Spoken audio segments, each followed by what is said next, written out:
You know that friend who always cancels plans? The one who's sick again, tired again, maybe next time? Yeah, that friend isn't avoiding you. They're protecting something. If you're someone who genuinely gets more excited about a Friday night in pajamas than a Friday night out, welcome. You're about to feel very seen. And today, we're breaking down the psychology of people who love staying at home, the ones society calls boring, but science calls something else entirely. Here's the thing. Extroverts recharge by being around people. Their energy comes from the noise, the movement, the chaos, but introverts and people who prefer solitude, they recharge in stillness. Every social interaction, even a fun one, slowly drains their battery, and home is the only charger that actually works. Psychologists call this optimal arousal theory. Some people need more stimulation to feel good, others need less.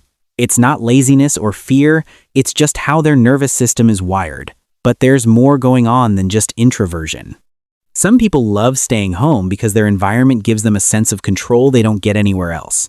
Out there, the world is unpredictable. Loud strangers, last-minute changes, small talk with people who don't care about your answer. But at home, you control the lighting, the noise, the vibe. For people with anxiety or high sensitivity, that control isn't a luxury, it's survival. Here's something wild.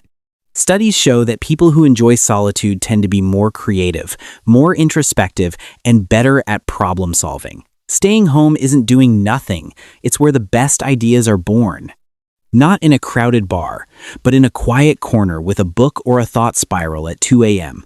And let's be honest, society romanticizes being out there. The influencers, the party pics, the live your best life culture. But what if your best life is a documentary, some soup, and zero obligations? That's not sad, that's self-awareness. Now, some people stay home for a darker reason.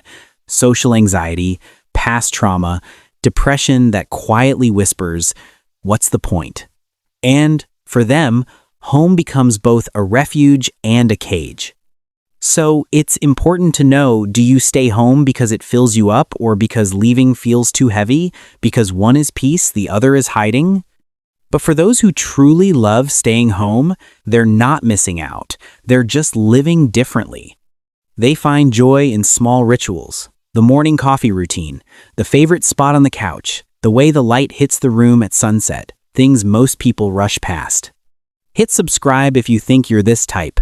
Psychologists say this is called low stimulation preference. These people don't need the world to entertain them. Their inner world is rich enough. So, if you're someone who turns down invitations without guilt, who feels genuinely happy on a solo Saturday, who'd rather re-watch your comfort show than make memories, you're not broken.